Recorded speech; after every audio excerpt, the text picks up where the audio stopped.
All I need are some tasty waves, a cool buzz, and I'm fine.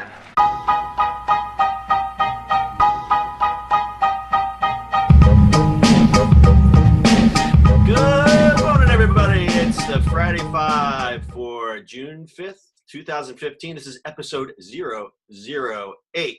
With us, as usual, in New York City is Bart Mroz, appearing from his coffin. I don't think I'm in New York City. I am getting shipped out right now. Might have to. Looks like Bart is reporting from inside a coffin. And then we'll way down there in Alabama, Justin Nance. Hey, you guys. Oh, you're very subdued. Well, what's this? You're all subdued. Hey, everybody. Hi. All right, I'm in a coffin. You're not dead yet, so let's. Hi, I'm Justin Nance. Hi. Hi. I'm just a Southern gentleman. All right, let's get started. Topic number one, we're going to talk about Google. They filed a patent for a Internet of Things creepy teddy bear. What? The one headline said Google's Chucky teddy bear to control the home. That's creepy. The robot would be an anthropomorphic device, which could take form of dollar toy that resembles a human, and would respond to voice commands to allow it to control things in your home. Whoa. Is that like just shoving the not Siri, but whatever the Amazon thing? Yeah, an Echo. And then shoving that into an Amazon Echo right up its Echo. I mean, Justin, you found this little nugget. What do you have to say about it? Well, so I think it's cool. I think it would be cool to be able to have it like adjust the thermostat or turn on lights. That's all kind of cool. The part that bothers me is this line. If it senses you're looking at it, the fuzzy toy will rotate its head and look back at you. Yeah. That is Fuck creepy. I'm okay with connected home. I'm okay with connected home, but that's creepy. That is real. That's taking it too far. That's taking it way too far. That is straight out of my nightmares. That is. Are they gonna take like the real dolls and do that too? Because that's really strange. A real doll, right? You know what? A lot of Japanese guys would really be happy with a product like that. Yeah. Oh yeah. I mean, But can you imagine? Guys, oh yeah. Lonely men with the real dolls. Right. I just have this recurring nightmare of like a child's room that has like once they integrate this into their other toys and you walk into your kid's room and say something and all of the dolls turn their heads. They all turn their heads. Yeah. Yeah. No. That would be really creepy. Everything else I'm good with. I mean, it would be cool to have like a baby monitor. Well, I guess not baby monitor, but child monitor, where if you could like log in and hear what your child's doing, see what your child's doing. Invasion of privacy certainly once they're older, but as a young child, I could see an application. Yeah, well, they already have things like that, nanny cams that are shaped like teddy bears, but this is like a whole step further. I mean, you could. I'm guessing. Here's a nanny cam application for that. The kid's in his crib and he gets up and the parent is monitoring the kid from the other room, and the kid gets up and stands in the crib. The teddy bear goes, "Why are you up?" Right. Why are you up? Why are you up? That's creepy. All right. Oh, so like what's it called? Have you watched the Silicon Valley? The investor dude like doesn't know how to deal with his kids, so his like robot. Oh yeah. Thing does it. Put him to bed. Yeah, I'm in the 3 Comic Club, man. Love that show. It's terrible, but awesome. All right, we're going to continue. We're going to do a little more Google. Google's working on a low-powered OS for devices. That is actually really, really cool. Brillo. I think that's really cool because then you can do a lot more stuff. You know what I mean? There's OSs that are built into some of the stuff. Like, I have a Cisco phone right here. There's, technically OS on that, but it's so proprietary. Whereas if you do have Android stuff, you can write a lot more stuff onto them. Right, but this is even smaller than Android, so it's basically an OS that could fit on like a light bulb. Right, which is cool. I think it's really cool. What would be the other uses for something like this? Fridge, your power outlets, your just about everything. It's that whole connected thing, right? So your power outlets, actual power outlets, not, you know how they have the smart sort of power strips? Like put that in the power outlets itself. So you could, through your phone, say, yeah, let's power down all the outlets on the top floor because I'm on vacation. Right. Like regulate all that kind of stuff. That'd be kind of cool. What do you think? So as usual, I have a concern. They're spying on me. They're spying on me. No. My concern is that Google's already splitting off Android to power car radios now. So like head units in your cars. And now they're talking about splitting it off to power smaller devices. My worry is that in a year's time, especially if this isn't widely adopted, they're just going to cease development and improvements on it, and you're going to end up with your fridge like dispensing water constantly because there was a glitch in the software. Well, I mean, iOS is going that route too, if you look at it. You know, I mean, yes, it starts with a watch. They're putting iTunes or whatever they're putting in the cars now. So there's that. Yeah, but CarPlay is a separate application that runs on the head unit. They're doing specifically Android-powered head units now for your cars. And I'm just worried that they're going to – I mean, if you look at the very first iteration of Android, it was far from perfect. And I'm worried about far from perfect software that could potentially destroy that. That was the remix. You broke up there, but it sounded really good. Yeah, no, I get that. I mean, we talked about that. We were talking about that watch. Also mentioning about the obsolescence with that watch that you found last week. What if they stop updating the OS on the watch, and then now you've got this bricked watch that you paid $800 for? Yep, exactly. That was great. Anyway. Get that out. That was great. All right, we're having a rough day here.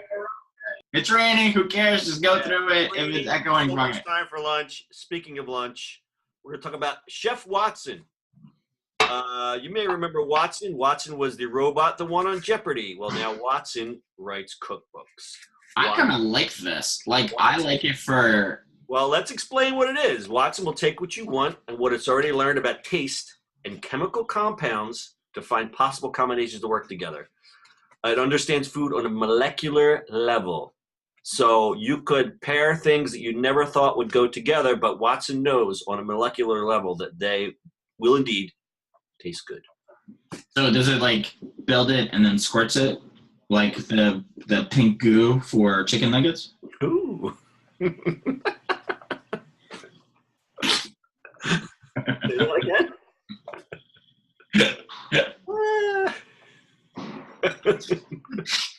Anyway, I think that's kind of interesting where I wonder if you could do like, here's my diet. This is what I want. Here's what's programmed. You can't walk. I heard one podcast where they basically went in the refrigerator and went, I have an avocado, I have some Brussels sprouts, and I have like 3 other things. And they made the dish, and the one podcaster, she's a tech podcaster, the other guy was a food blogger, and they were like totally disgusted making this dish. And then by the end of the podcast, they tried it, and they said it was absolutely delicious. That's amazing. Yeah, it was like mushed avocado with Brussels. And they cooked the avocado, which is like, I mean, I've never heard of that. And they said it was pretty good. Interesting. So Watson also had a cookbook, which I will link in the show notes. I can't imagine the recipes in this crazy cookbook. But. Justin, what are your thoughts there?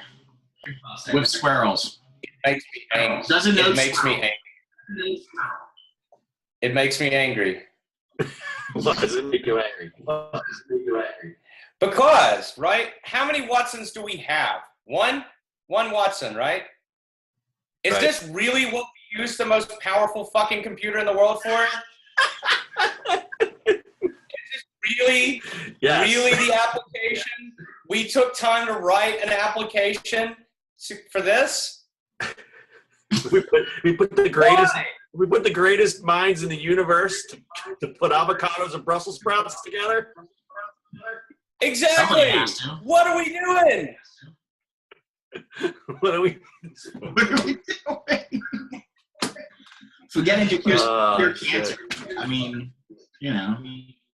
Yeah, fuck curing cancer. Who cares about AIDS? Let's Right. No, you're right. We need to know how avocados and Brussels sprouts go together. I mean, the application's great, fantastic. I mean, now we can make new culinary delights, but I just feel like it was an epic waste of time. Let's make everyone fatter instead of doing something productive. Well, I don't think it's fatter. You know what? Some of these episodes... Or thinner. Some of these recipes would probably taste good when you're stoned. I mean, pretty much anything tastes good when you're stoned. That's true. I tolerate Taco Bell when I'm stoned. I mean, yeah. I got plenty of Taco Bell wrappers under the seat of my Jeep. Oh man. There's some old gum. And old gum and some change. All right, moving on. We're going to talk about the new LG wallpaper-thin OLED TV, which looks pretty cool, but I don't even understand how it works. Is it magic? How do it work? About the width of a DVD. What? 1 millimeter wide. You have to look at the idea is it's a flexible display as well, right? You basically Velcro it to your wall and then peel it off to move it to a new room. Magnet. The magnet. Magnet. Oh, well, you know, whatever. I don't understand how it works. Is there a proprietary thing about the magnet, or is it literally the display in this, like everything that needs to be displayed in the actual thing that peels off? I personally don't really care how it works. I just don't see me like peeling my 65-inch flat screen off the wall and moving it to another room. Honey, let's watch Game of Thrones in the bedroom. Can you peel the TV off and bring it upstairs? or let me just take this TV into a coffee shop. Did you ever see? I've seen guys literally back in the day bring a full CPU, the big CRT, a big keyboard, and just Starbucks. The guys that bring the iMac into the coffee shop and they're sitting there. No, that's nothing. iMac, at least iMac is an iMac. I've seen a guy literally had the CPU, like the whole tube monitor, keyboard. Plus, I think it's really going to irritate the shit out of me because all these guys that put TVs in their headrests in their cars are now just going to stick their fucking TV to their hood, and I'm going to have to watch what they want to watch instead of just listening to their shitty music. Instead of the windshield, it's a TV. Exactly. You know what? It'll be interesting what happens. Apparently, it's some kind of organic compound, which is really, really interesting. But it'll be interesting the practical uses of these thin screens, because you imagine now anything that can be bent. You know, I mean, you could literally have a display on your steering wheel or anything that anything can be curved. On your toilet seat. But, Hon, I'm bringing the TV into the bathroom. Honey, bring the TV up. I want to watch Game of Thrones. Hey, do you have the TV in the bathroom? Where the hell's the TV? How'd you lose the TV again? Right. Well, it's like the guy goes, I'm going to go to the bathroom. He rolls up his newspaper, he rolls up his TV, and brings it into the bathroom. That's disgusting. We're laughing about this, but, in like 10 years, that's exactly what we're going to be doing. It's going to happen. Yeah. Well, I mean, if that big screens, right? But if you think about it, that's funny right now. But if you look at it, if you have a screen the size of the newspaper you have, and you literally can roll up and take it with you. Right. Stick it in your back pocket. Exactly. Crap. You'd be on an airplane. Lay it on the table. So one concern with it, though, as far as moving the television, it's still going to have to get power, right? And in their little display, you don't see the cables hanging anywhere. So you could get your content via Wi-Fi. That's not a problem. But powering the device, you're going to either have a cord dangling from it wherever you move it to, or you're going to have to install in-wall power supplies at every location that you want to put it. That's what I was wondering, if the magnet is the secret sauce. Probably. It's probably like connected to a power source where you just pop it on and then just displays, right? Yeah, so then what's the point of peeling it off and putting it back on if you can install something else? Yeah, in every location that you want to put it. Right. No. It's getting there. We'll see. We'll see. Yeah, no, it's an interesting technology. It's a good step. So I know I'm drinking, John, I know I'm drinking coffee, but there's the other product that you Yeah, speaking of coffee, we've got marijuana coffee pods right here. instead of your K-cups. Marijuana infused K-cups that you can buy. This one shop sells premium coffee for $10 each. It contains 10 milligrams of THC. That gives a new meaning to the term wake and bake. I think it sounds awesome. So, not that I would know anything about this, but I feel like it's a bit of a gimmick, and I'll tell you why. Is because anybody that knows anything, not that I know this, just from my own personal research, THC can only be heated to a certain degree before it becomes an active chemical compound.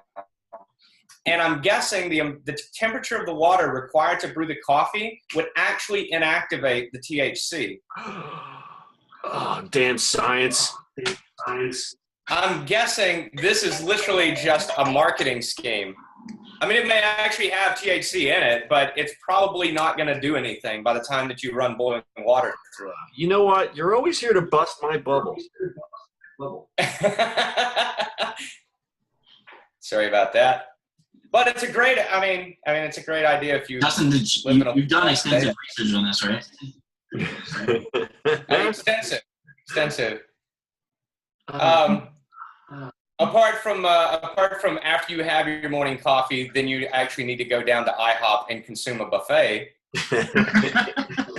Well, these would be good at like a Dunkin' Donuts where you have, you're like, nah, nothing for me. And then you have your little hot coffee. They'd be perfect for today because it's National Donut Day. National Donut Day. So you'd be like at Dunkin' Donuts, you have your pot coffee, you'd be like, nah, I'm good. And then you're like, you know what, man, dozen donuts sounds pretty good right now, It is Not to mention the newfound obesity epidemic for the pot a day people as they continue going through cup after cup and just eating.